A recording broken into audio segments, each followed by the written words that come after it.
de presse d'aujourd'hui. We will now hear from the Deputy Prime Minister. Okay, thank you very much. Hello, everyone. Before we begin, I would like to express my sadness and utter horror at the discovery of the remains of 215 children in an unmarked mass grave in Kamloops. As a mother and as a Canadian, this is heartbreaking. I've struggled to find the words to explain this to my own children, and I haven't found those words yet. Uncovering the truth of what happened in Kamloops and other residential schools, and recognizing the true scale and significance of the tragedy is absolutely essential if we are to walk the path of reconciliation together. There must be accountability, and there will be.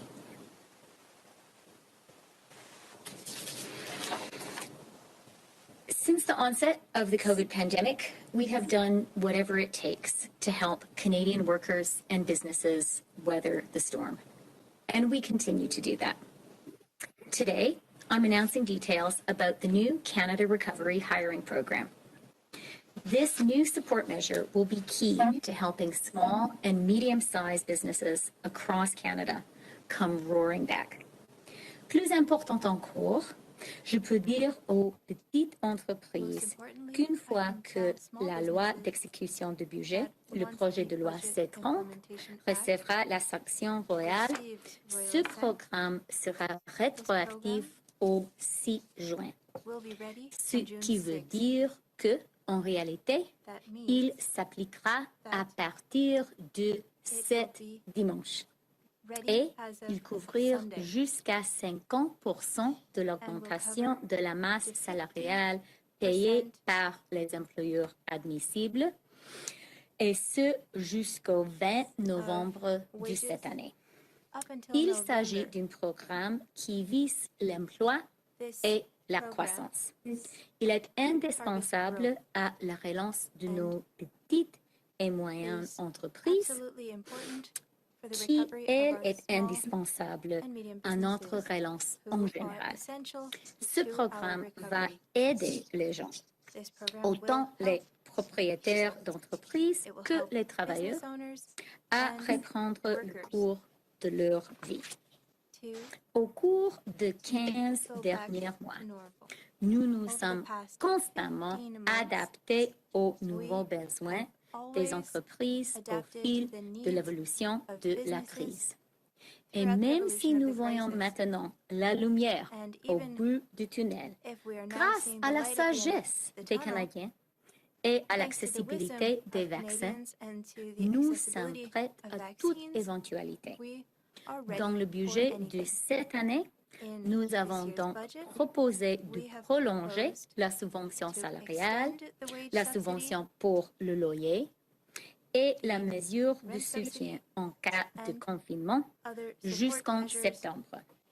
Ces programmes ont fait partie intégrante du soutien que nous avons offert aux travailleurs et aux entreprises d'un bout à l'autre du pays. Et c'est toujours le cas. The wage subsidy has already helped more than 5.3 million Canadians keep their jobs. The rent subsidy and lockdown support have already helped more than 187,000 organizations with rent, mortgage, and other expenses. Extending these supports means that millions of jobs will continue to be protected, and it will put businesses in a position to come back with vigor and strength. As the economy reopens, we know that our support measures must evolve as well. This year's budget is about jobs, economic growth, and powering the recovery. It's about making targeted investments to heal the wounds of COVID and putting Canada on track towards higher growth, greater prosperity, and a cleaner, greener future. But for that to happen, businesses must be able to rehire the workers they've had to lay off because of COVID, or to bring on new workers. That is where the Canada Recovery Hiring Program comes in. This program has been carefully targeted to help employers whose revenue continues to suffer because of the pandemic. It can offset by up to half the new labor costs incurred by eligible employers as they get back on their feet. Une société à but lucratif ne serait admissible à la subvention à l'embauche que s'il s'agit d'une société privée sous contrôle canadien. D'autres employeurs admissibles sont des gens, des organisations sans but lucratif et des organismes de bienfaisance enregistrés. Nous estimons que ce programme coûtera 595 millions de dollars en 2021-22. Les types de rémunération admissibles pour la subvention salariale d'urgence du Canada seraient également admissibles au programme d'embauche. Ceux-ci comprennent généralement les traitements, le salaire et les autres rémunérations pour lesquelles leurs employeurs sont tenus de retenir l'impôt sur le revenu. Toutefois, elle ne comprend pas les indemnités de départ ni les avantages d'option d'achat des employés. De plus, la rémunération pour ces employés doit être versée au cours de la période d'admissibilité. So, for example, if you're a restaurant owner who had to lay off half your workforce of 10 last year, and you now think you can get back to your full complement by late summer, up to 50% of that payroll increase could be covered by this program. This will provide the businesses that are so critical to the health of our communities, small and medium-sized enterprises, with the stability they need to plan their comeback on a timeline that makes sense for them. I'll conclude by emphasizing this point. We are going to give Canadian businesses the support they need to keep employees on the payroll, to hire new staff, to maintain their day-to-day operations, and to invest in long-term growth. I look forward to Bill C-30's receiving royal assent so that we can help our critically important businesses recover, rebuild, and start to grow again. And now I'll turn it over to the Minister of Small Business, Export Promotion, and International Trade. Mary, over to you. Well, thank you very much, Deputy Prime Minister, for that. And good morning, everyone. Before I begin, let me acknowledge that I am speaking to you from the traditional territory of many nations, including the Mississaugas of the Credit, the Anishinaabe, the Haudenosaunee, the Chippewa, and the Wendat people. I also want to acknowledge the tragedy of the 215 children whose lives were taken in a Kamloops residential school and whose remains were discovered this past week. For those of us who are settlers or even immigrants to Canada, it's important to recognize that Indigenous peoples have always been here and that we all have a role to play in reconciliation moving forward. It is terrific to be here today with my good friend and colleague, the Deputy Prime Minister and Finance Minister in Chrystia. Just 2 months ago, Chrystia tabled a historic budget that sets us up to finish the fight against COVID-19, keeping Canadians healthy and safe, and to build a fairer, more prosperous and greener future. Today is not 2009. We cannot afford to take a decade to recover from this COVID recession. To our small businesses who really are at the heart of all of our communities and the backbone of our Canadian economy, we know that you have faced unprecedented challenges. And since the beginning of this pandemic, we have been working with you, listening to you, and we've had your backs, and we will continue to be there for you throughout the rest of this pandemic and into our economic recovery. From decisive action to lowering credit card fees to historic investments in digital and technology adoption, Budget 2021 is also the most small business friendly budget in Canadian history. We've extended vital COVID supports like the wage subsidy, the rent subsidy, and the lockdown support. And we know that there is still more to do to support our businesses as you get on that road and that path to recovery. And as Chrystia just shared, today we have are launching the new Canada Recovery Hiring Program, and this program will help businesses hire back faster. There's more than 500,000 Canadians who are still unemployed or working reduced hours, and this will help kick our recovery into high gear. I'm also happy to announce that we will be extending our COVID lending programs, BCAP, which is the Business Credit Availability Program, and HASCAP, the Highly Affected Sectors Credit Availability Program, and we're going to extend this until December. To date, HASCAP has provided $732 million in loans, and BCAP has provided over $2 billion in loans for businesses across this country. By extending these programs, we're providing Canadian businesses in some of the sectors that have been the hardest hit with the much needed liquidity to finish this fight against COVID-19 and to bridge them to the other side of this pandemic. We're also investing to ensure that our recovery and our long-term growth is inclusive, whether it is women entrepreneurs or Indigenous entrepreneurs. I'd like to say that just earlier this week, I, along with financial institutions and Black business organizations across the country, launched the Black Entrepreneurship Loan Fund. And starting this week, Black entrepreneurs and businesses can apply for loans up to $250,000.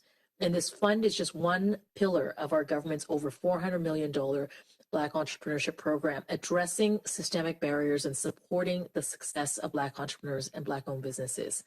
Our investments, including today's announcement, will get us on that road to recovery. It will take us to where we need to go to be competitive, to be prosperous, to be inclusive, and even more resilient for the years to come.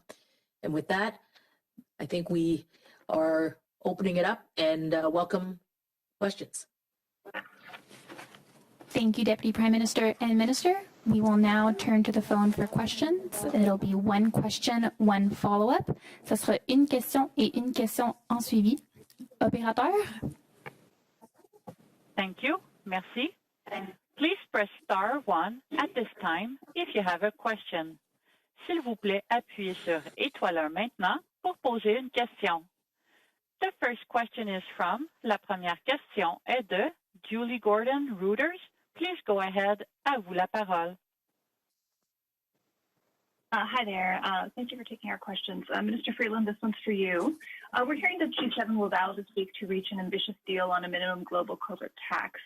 What level do you think would be a good compromise? 15%, 21%, or is there something else that you're looking for? Hi, Julie. Thank you very much for your question.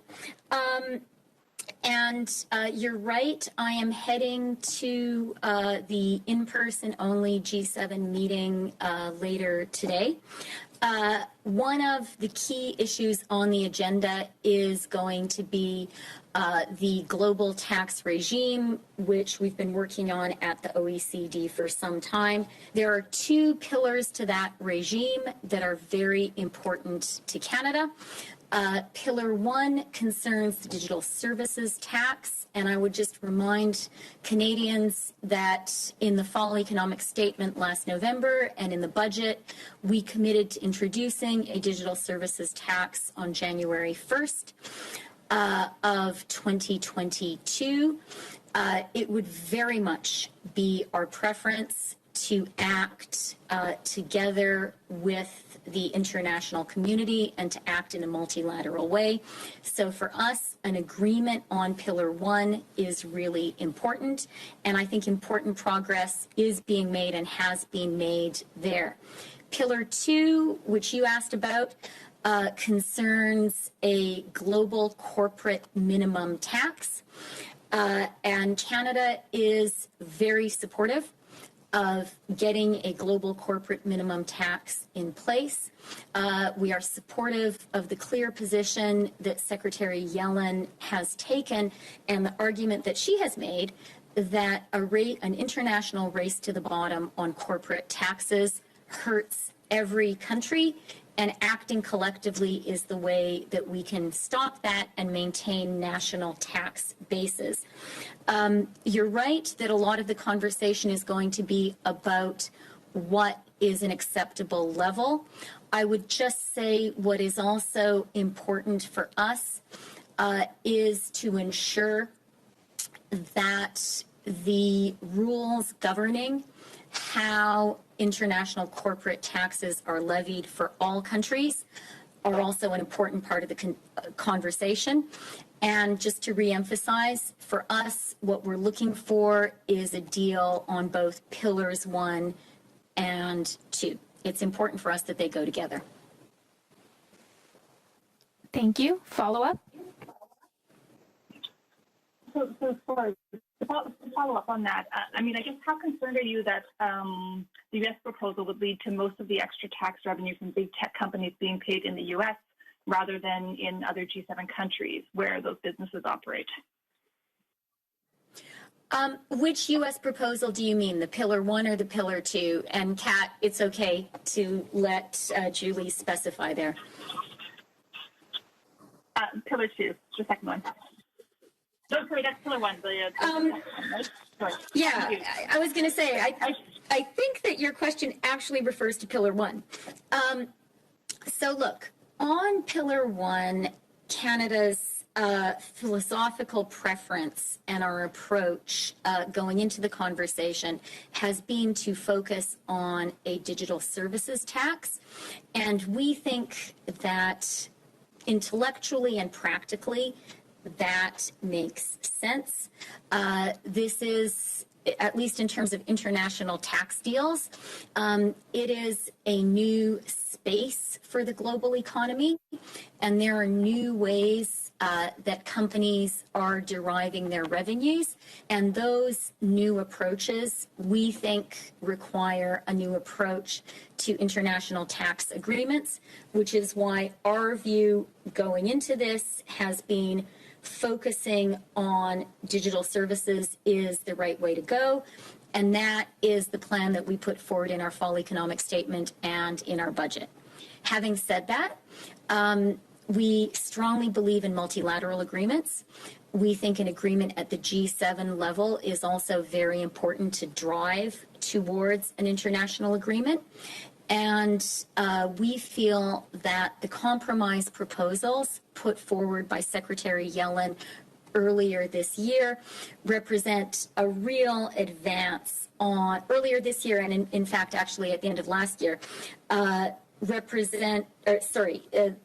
proposals put forward by Secretary Yellen this year represent a real advance on the U.S. position and put us in a place where compromise and a deal are possible. And the positions on both pillars 1 and 2. Thank you. Prochaine question. Thank you. Merci. The next question is from, la prochaine question est de Christian Noël de Radio-Canada. Please go ahead. À vous la parole. Bonjour, Mme Freeland. J'aimerais vous parler des primes aux dirigeants d'Air Canada qui a reçu un plan de sauvetage de 6 milliards de dollars de votre gouvernement, des millions de dollars en subventions salariales. Votre collègue au Conseil des ministres, Pablo Rodriguez, dit que c'est indécent et inacceptable. Vous en pensez quoi? Merci, Christian, pour la question très importante. Et j'apprécie l'opportunité de parler de ce sujet. Je veux commencer avec l'approche que notre gouvernement a prise concernant l'économie, concernant les Canadiens et Canadiennes et les entreprises canadiennes et canadiennes du début de la pandémie. On a compris que c'était une crise économique extraordinaire et que le pays a eu besoin de l'aide du fédéral. Et on a fait beaucoup pour préserver les emplois des Canadiens et Canadiennes, pour aider les Canadiens et Canadiennes et pour aider les entreprises canadiennes et canadiennes. Et on a compris que c'était important pour les gens particuliers, mais aussi c'était important pour préserver la capacité économique de notre pays pour avoir la possibilité d'avoir une relance économique forte. Et je reste convaincue qu'on a fait la bonne chose.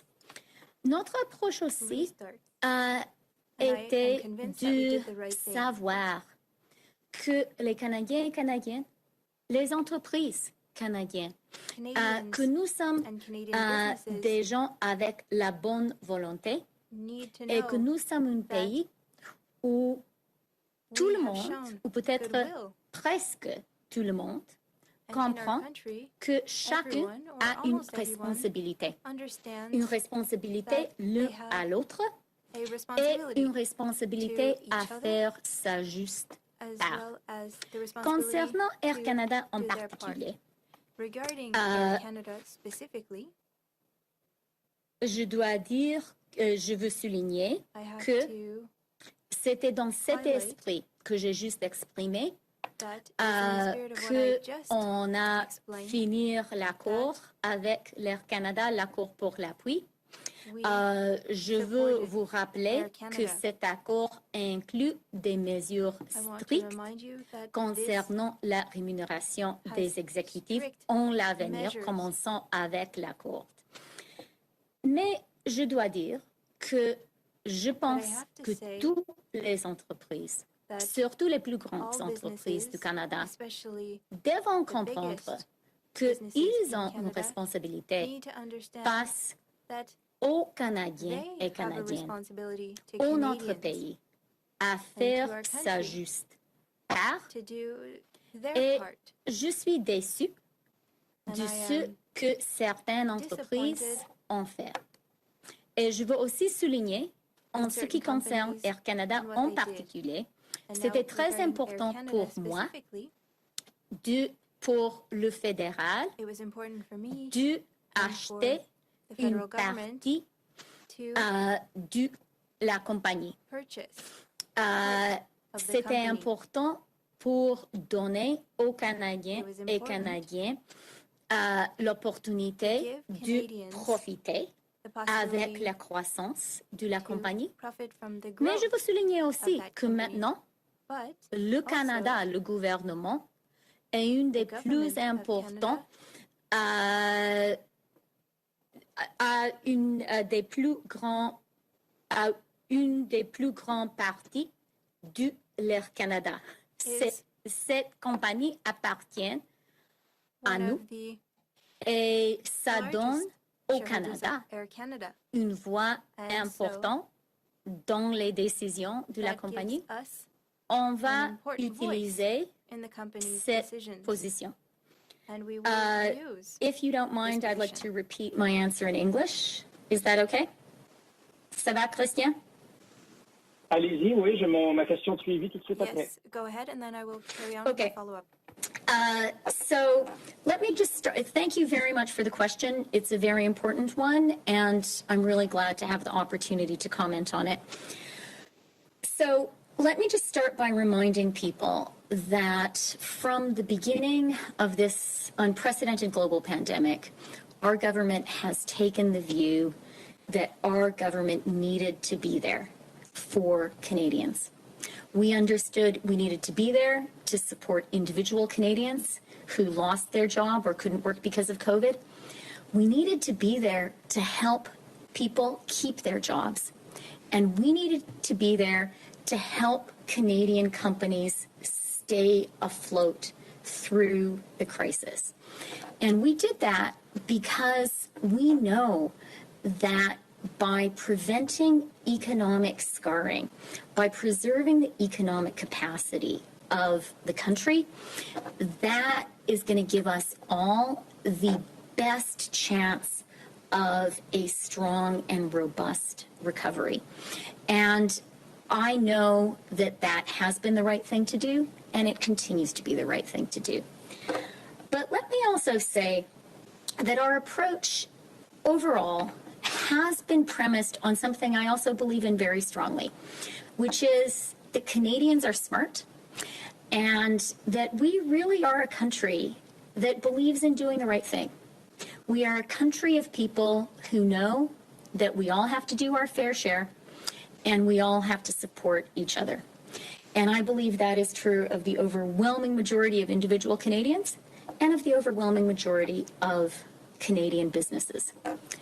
But I'm very disappointed that there are some businesses that seem not to be behaving in that spirit. That is not the Canadian way, and that is not the way that our country will get through this crisis and punch our way out of the COVID recession. Further, specifically with regard to Air Canada, I want to mention a couple of things. First, on a going forward basis, it was very important for me that we impose strict limits on executive compensation. There was some resistance to that, but those limits are there, and they will be in place until 12 months after Canada's loans are repaid. Second of all, it was important for me that the Government of Canada take an equity stake in Air Canada. My view was that our support to Air Canada was there to maintain the viability of the company, and that it would do that job, that it would help Air Canada recover. And it was important to me that the people of Canada who are underwriting the recovery of Air Canada should have a part in the upside. That is what our equity stake gives us. Our equity stake also means we are now, as the government, an important shareholder in Air Canada. That gives us a voice in decisions taken by the company. And we will not shy away from using that voice to express our very reasonable view of what constitutes responsible corporate behavior. Canadian companies receiving money from the government have a duty to behave responsibly when it comes to regular Canadians who are now their shareholders as well as their customers. And I also want to say to the people who work at Air Canada, you do a fantastic job. You have been doing a fantastic job in very difficult circumstances. Our agreement with Air Canada also included employment guarantees. And the trust in those, the hard work of those people, many of whom have been laid off, really also, any responsible management needs to honor that as well. Je suis prête pour la suivi. I'm ready for your follow-up question. Merci beaucoup, Mme Freeland. Écoutez, c'est une longue réponse dans laquelle il y a beaucoup de choses en général, mais pas beaucoup de choses spécifiquement sur Air Canada, sur quoi portait ma question. Donc, je vous demanderais, s'il vous plaît, de restreindre vos commentaires spécifiquement à Air Canada et non pas sur le plan de sauvetage de l'économie canadienne au complet.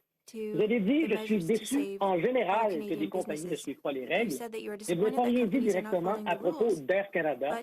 Votre collègue dit que c'est indécent et inacceptable. Vous, à propos d'Air Canada, trouvez-vous que c'est indécent et inacceptable?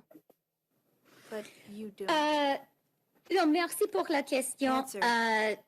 Je suis la ministre des Finances et c'est aussi mon devoir de faire des commentaires plus généraux concernant l'économie. Mais je suis très prête de faire un commentaire très précis concernant Air Canada. Je suis très déçue. Je pense que c'est inapproprié.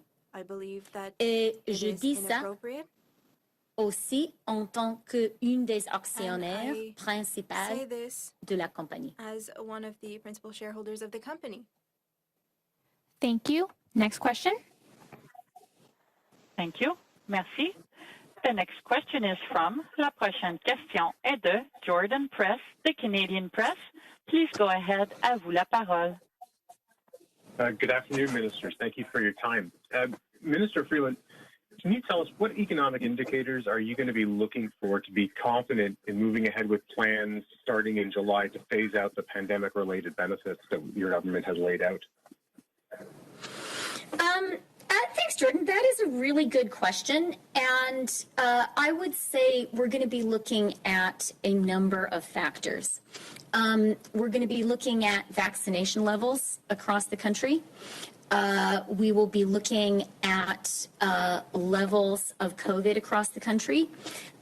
Those are very closely linked to the third factor we're looking at, which is the level to which the economy has reopened across the country. And then we will be looking at levels of employment and hours worked.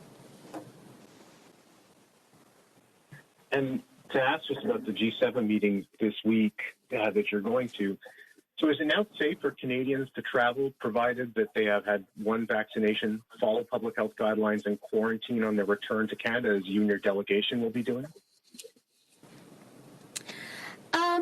I did raise with Dr. Tam the fact that I was intending to travel with a very small team.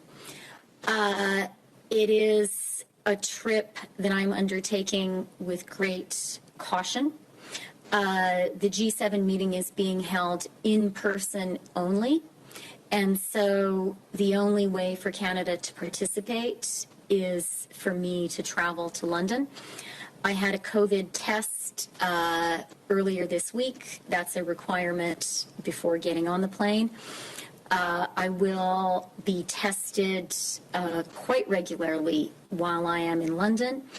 And when I return home, I will follow, of course, all of the public health guidance, which means hotel quarantine and testing upon arrival.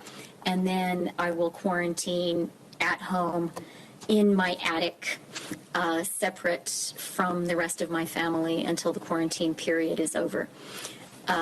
So I absolutely agree with the spirit of your question. I think travel should be undertaken with extreme care and only where absolutely necessary. And, you know, I will be honest in saying that I undertake this trip with great reluctance, because I think it is important for all of us to stay as close to home as possible. But my judgment was that it was important for Canada to have a seat at this table where some important decisions that will have a real effect on the lives of Canadians, specifically the international tax discussion. It was important for a Canadian voice to be there, and I will be careful about following public health advice. Merci. Prochaine question. Thank you. Next question. Thank you. Merci. The next question is from, la prochaine question est de Kevin Gallagher, CTV National News. Please go ahead. À vous la parole. My question is for the Deputy Prime Minister. I just would like you to clarify there. I think you said you're coming back and you're quarantining in your attic. So I'm curious as to why you wouldn't be quarantining in a hotel. I believe the Foreign Affairs Minister, Mark Garneau, did when he came back from his meeting in London. No, I said, Kevin, I will quarantine in a hotel first, and that's how the quarantine works. You start in the hotel, and after that period, after the testing, you get released from the hotel, and then you need to isolate. Thank you. I'll ask a follow-up. I would like to know, why did it take your government 2 years in this tragic discovery in Kamloops to offer up the $27 million in funding that really was first set aside in the 2019 budget to locate children who died in residential schools, and what other funding has been promised for Truth and Reconciliation that remains unspent? So thank you for the question, Kevin. And I know that my colleagues, Ministers Bennett and Miller, have been speaking about this extensively today and are are working on this issue very, very closely. So I'm going to defer largely to them. What I do want to assure Canadians of is our government, since we were first elected in 2015, has been sincere but also very practical and diligent in our financial commitment to reconciliation. We have invested very significantly in all aspects of reconciliation. That approach continues with this year's budget, which includes $18 billion towards a gamut of support measures for the Indigenous people in Canada. And in saying that, I also want to say we know that this is just a beginning. The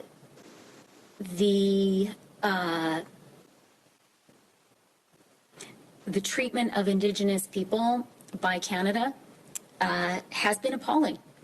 I think that it is, you could call it the original sin of our country.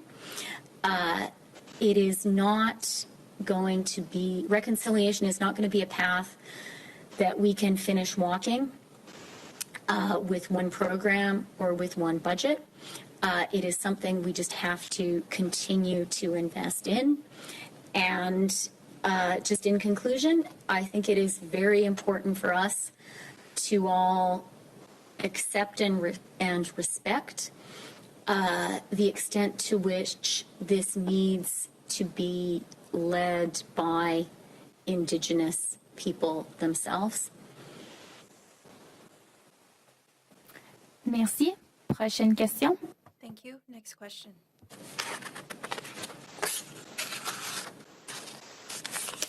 Mark Randall, Globe and Mail. Please go ahead. À vous la parole. Hi, this question is for the Deputy Prime Minister. Thanks for taking the question. On the recovery hiring benefit, wondering what the thinking was around excluding companies that didn't have a payroll as of March, and whether there's any concerns that new companies won't be eligible for this. Thanks for the question, Mark. It's good to have a question on the recovery hiring program. Look,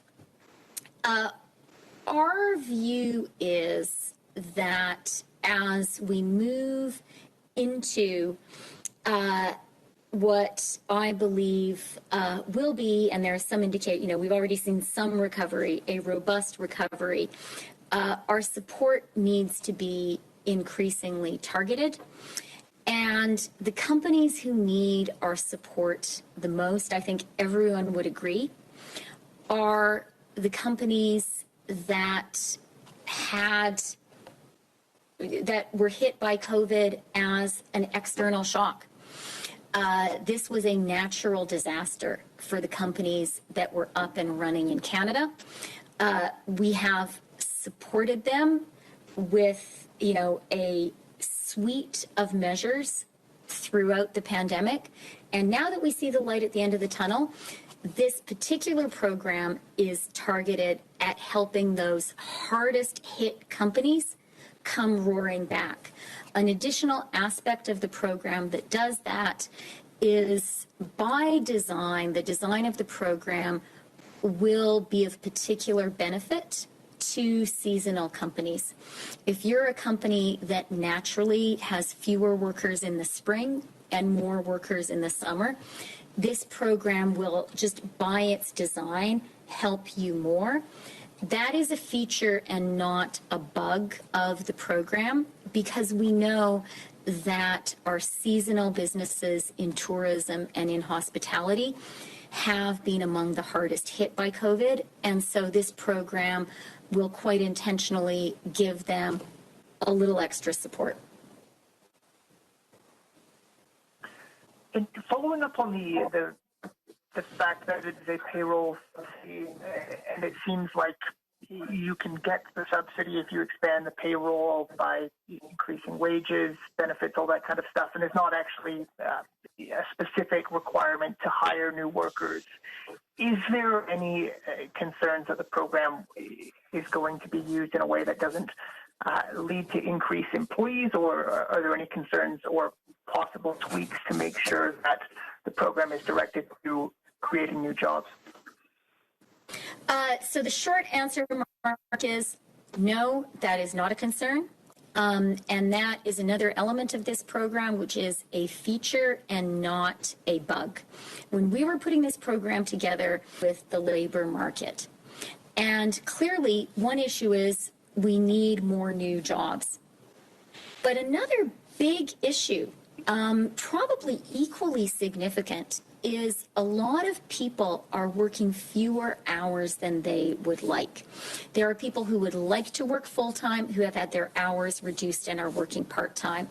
And we didn't want to say to companies, hey, you only get money if you hire a new person, but you're not going to get support if you increase the hours of that part-time worker to full-time. We wanted to create an equally powerful incentive to do that because that is important for Canadian workers.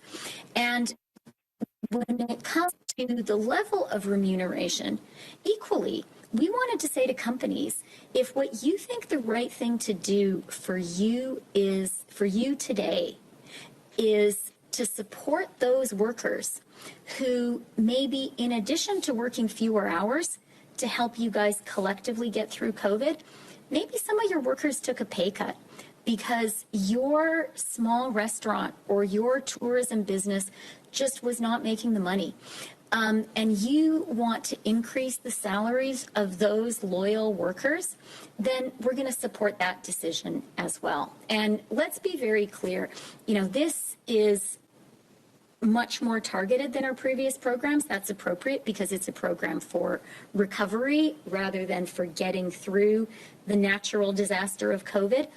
And it is going to go to it is going to go principally to the smallest, hardest hit enterprises, and it's going to go to a lot of low-wage workers across the country. Thank you. We will take one more question. Une dernière question.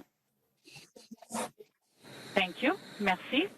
The last question is from, la dernière question est de Andy Blatchford, Politico. Please go ahead. À vous la parole. Thanks very much for taking our questions. This is for Deputy Prime Minister Freeland. What reassurances do you have, if any, that the U.S. won't retaliate against Canada if it were to introduce a unilateral digital services tax?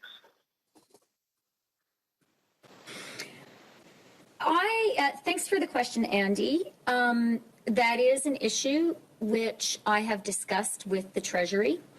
It's an issue which many of our other G7 partners, notably in this particular case, France and the UK, are concerned about as well. Those two countries both have a digital services tax in place. I think there are a couple of key points. One is, and probably this is the most important one, Canada is committed to acting unilaterally, not as a first preference. Our preference overwhelmingly is to act multilaterally. But there have been multilateral discussions around this issue for many, many years.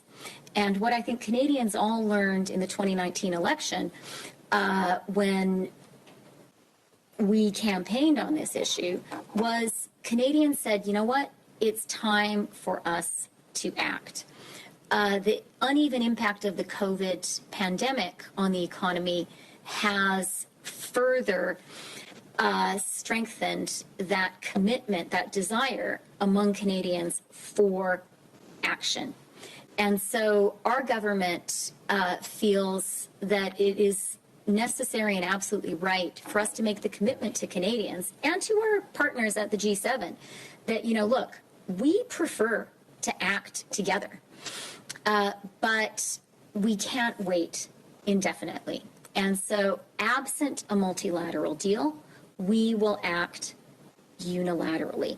So I think that commitment to multilateral action, and that being our preference, is very important. And that's something which we have been discussing with our partners. And to go back to a question that I received, a question from earlier in this press conference, that's really one of the key reasons that I am traveling to London for this G7 meeting, is because of Canada's commitment to reaching a multilateral agreement. And it's in the spirit of those negotiations that, we have made clear our commitment to acting unilaterally if there is no multilateral deal to be had. But I'm an optimist. We've been having good conversations among our partners. I want to emphasize again that the new U.S. administration and Secretary Yellen personally have taken a much more, have taken an approach of compromise. And I think that really does mean a deal is within reach.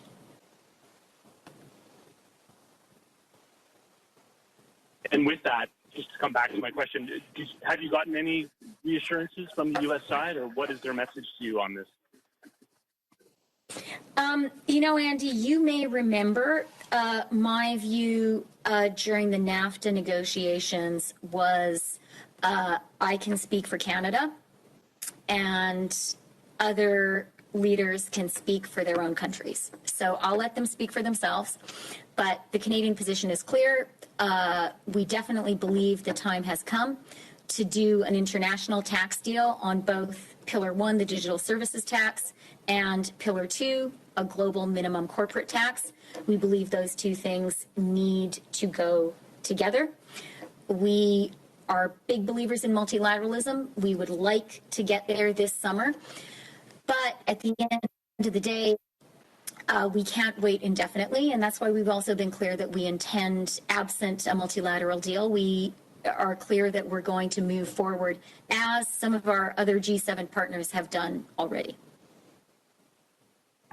Thank you. And that concludes today's press conference. Ceci met fin à la conférence de presse d'aujourd'hui. Merci. Merci. Thank you. Merci.